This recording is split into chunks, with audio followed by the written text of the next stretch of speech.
Mga ka-airs, mga solid Jomcar supporters, kumapit na kayo dahil ang eksenang ito ay hindi lang basta usap-usapan. Ito ay naganap habang nasa Vietnam mismo ang Jomar at Carla. Ibang bansa, ibang kultura, ibang vibes, pero iisa ang malinaw. Walang issue, walang selosan, at walang dapat ipag-alala. Sa unang labas ng balita, agad na nabulabog ang K-Boys. Natural lang iyan, idol, dahil nasa ibang bansa ang Jomcar at may kumalat na eksena na may kausap si Carla na ibang lahi. Sa mundo ng social media, sapat na ang isang larawan o isang clip para gumawa ng sariling kwento ang mga tao. Kaya mabilis ang tanong, sino yan? Ano yan? May dapat bang ikabahala? Pero dito natin makikita ang kagandahan ng kwento. Sa Vietnam pa lang, malinaw na ang lahat. Ang lalaking nakita na kausap ni Carla ay si Papa P, isang kaibigan, isang kakilala, at higit sa lahat, malapit sa circle ni Kalingap Rab. Hindi ito random foreigner, hindi ito bagong kakilala, at lalong hindi ito banta sa relasyon ng Jomcar. Isa itong malinaw na halimbawa na minsan, ang akala ng iba ay malayo sa katotohanan. Habang ang iba ay nag-iisip ng kung ano-anong senaryo, ang totoo ay simple lang. Nagkita-kita ang magkakaibigan sa Vietnam. Walang tagong usapan, walang ilangan at walang dahilan para gumawa ng issue. Nandun si Jomar, nandun si Carla, at malinaw na alam ng lahat kung sino ang kausap ng bawat isa. Ngayon sagutin na natin ang tanong na paulit-ulit na lumalabas, Jomar, nagsiselos nga ba? Ang sagot ay hindi, at malinaw yan sa kilos, sa reaksyon, at sa overall vibe ng eksena. Bakit? Dahil alam ni Jomar kung sino si Papa P. Kilala niya ito bilang kaibigan at may tiwala siya hindi lang kay Carla, kundi sa buong circle nila. Ang selos, idol, lumalabas kapag may duda. Pero dito, wala kang makikitang kahit anong bakas ng duda. Sa katunayan, habang ang K-Boys ay unang nabulabog, bilang mga kaibigang protective, agad din silang naging kalmado ng malinawan ng lahat. Ganito ang totoong tropa, nagbabantay pero marunong umintindi. At sa Vietnam trip na ito, mas nakita pa nga ang pagiging solid ng samahan nila. Mas lalong gumanda ang eksena dahil habang nagaganap ang lahat ng ito, tuloy-tuloy ang excitement para sa birthday ni Carla. Kahit nasa Vietnam, ramdam na ramdam ang paparating na selebrasyon. Hindi lang simpleng kaarawan, ito ay birthday na pinaghahandaan ng sponsors, ng supporters, at ng buong Jomcar community. May mga plano na, may mga usapan na, at halatang-halata na special ang araw na yon. Dito mo makikita, idol, kung gaano kalakas ang impact ni Carla. Kahit nasa ibang bansa, kahit nasa travel mode, nandyan pa rin ang suporta ng brands at sponsors. Excited sila, naghahanda sila, at handang makisabay sa selebrasyon. Dahil alam nilang ang Jomcar ay may tunay na koneksyon sa kanilang audience. Walang peke, walang pilit. Para sa Jomcar supporters, malinaw ang mensahe ng Vietnam trip na ito. Walang kayang gumulo sa relasyong may tiwala. Walang kayang sumira sa samahang malinaw ang boundaries at respeto. At lalong walang kayang tumibag sa tambalang suportado ng totoo at solid na komunidad. Sa huli, idol, ang dapat nating tandaan, hindi lahat ng ibang lahi ay ibang kwento. Minsan kaibigan lang. Minsan bahagi lang ng mas malaking circle. At sa kaso ng Jomcar sa Vietnam, isa lang ang lumabas na katotohanan. Mas lalo silang tumibay. Medyo meron lang po nakapukaw sa akin paningin. Bro, then, meron lang kasi nakapukaw sa paningin ko eh. Sino? Kasi, Ano yun? akala ko, ang bawal lapitan si Carla. Oh, bawal. Nino? Bawal nino? Kapitan? Ni Kuya P. Nang sila lang?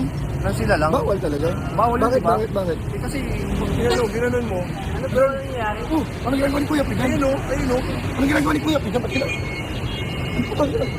Ba't ang ganyan? Kaya nga, Ano kaya ginagawa ni Kuya P? yung ginagawa na yan, mali ang ginagawa na Nagpaalam yan. ba yan? Di kalingap to? Binabantayan nga ni Kalingap Prabo. Nakabantay. Yan? Nakabantay si Oh, yun Kalingap nga. Prabo. Ayun o, ayan si Kalingap Prabo. Ay, binabantayan sa Binabantayan. Bakit kaya? Pag di na si Kuya P. Huwag kayo mag-alala guys, andito kami lahat. Opo. Ay. Kaming bahala. Kaming bahala. Bro, bantayin natin bro. So, Bantayin natin. nagbibilata ng pistol doon sa gilid. 45. Gusto mo yan. Gusto mo yan. Gusto mo yan. 45? Pero bro, pambihira bro. Baka nagpaalam naman bro, kay Kalinga Prab. Nagpaalam yan. Baka interview lang yan. Interview, ano pa ano kasi interview? Baka interview lang yan, nabawal ipakita. Pero bawal ipakita si Carla. Sila lang? Namumuro na talaga si Kuya P, oh. Talaga. Ang tagal, oh, kanina pa yan dyan, oh. Ako, Kuya P, labas ako dyan, ha? Labas ako dyan, ha? Baka madamay pa ako dyan. Ako, huwag naman sana. Huwag naman sana, guys. Tiwala pa rin ako kay Carla. Ngayon, Idol, dito na natin buuin ang buong larawan. Matapos malinawan ang lahat tungkol sa eksenang nabulabog ang K-Boys, mas lalong naging klaro kung bakit ibang level ang Jomcar pagdating sa relasyon, tiwala at maturity.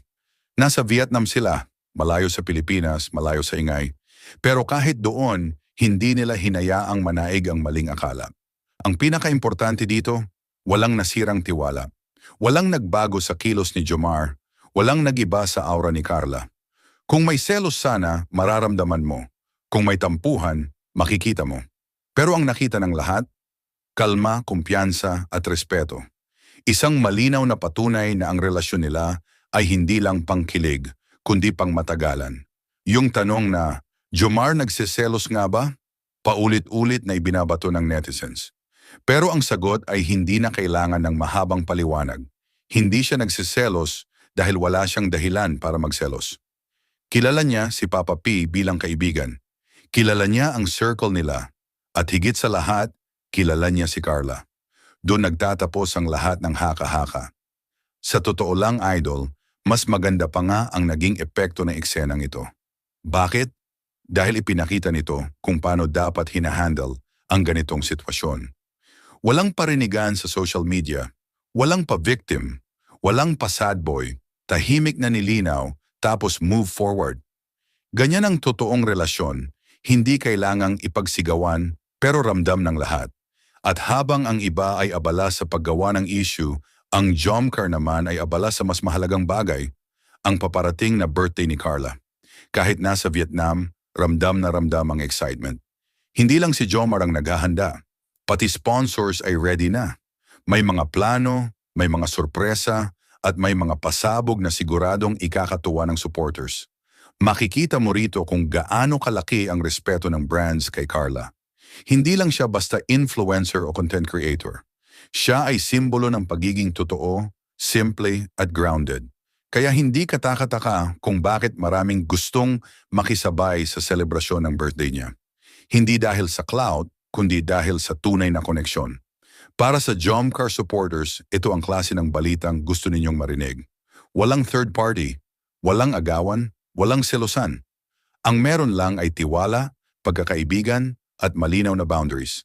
At sa panahon ngayon na uso ang toxic relationships sa content, ang Jomcar ay parang fresh air, nakakahinga ka, kampante ka, at mas lalo kang sumusuporta. At para naman sa K-Boys, saludo pa rin. Oo, nabulabog sila sa umpisa, pero natural yon. Ganyan ang totoong tropa, nagbabantay, nagmamalasakit. At nung nalaman ng totoo, sila pa mismo ang unang nag-relax. Walang ego, walang drama. Dahil alam nilang walang mali at walang dapat ipaglaban. Sa Vietnam trip na ito, isang malaking aral ang iniwan ng Jomcar. Ang relasyon ay hindi nasusukat sa selos, kundi sa tiwala. Hindi sa dami ng tanong, kundi sa linaw ng sagot. At hindi sa ingay ng social media, kundi sa katahimikan ng kumpiyansa. Kaya sa lahat ng nag-abang, nagtanong at nag-alala, pwede na kayong huminga. Okay ang Jomcar. Masaya sila, solid sila, at mas lalo pa silang pinagtitibay ng mga ganitong pagsubok na sa huli, wala namang naging issue. At syempre, Idol, abangan na lang natin ang susunod na kabanata, ang birthday ni Carla. Dahil kung na ngayon pa lang excited na ang sponsors at supporters, paano pa kaya sa mismong araw? Siguradong may mga sorpresa, may mga emosyon, at may mga moments na lalong magpapatunay kung bakit mahal ng marami ang Jomcar. At dyan na natin tatapusin, Idol, ang reaction na ito. Kung nagustuhan ninyo ang malinaw, positibo, at totoong kwento ng Jomcar sa Vietnam, huwag kalimutang mag-like, mag-comment, at mag-share. Para sa Jomcar supporters, relax lang, enjoy lang, at tuloy ang suporta. Dahil kapag may tiwala, walang issue ang kayang tumibag. Salamat sa panonood mga ka-Ers hanggang sa susunod na reaction. Blue Airplane Party,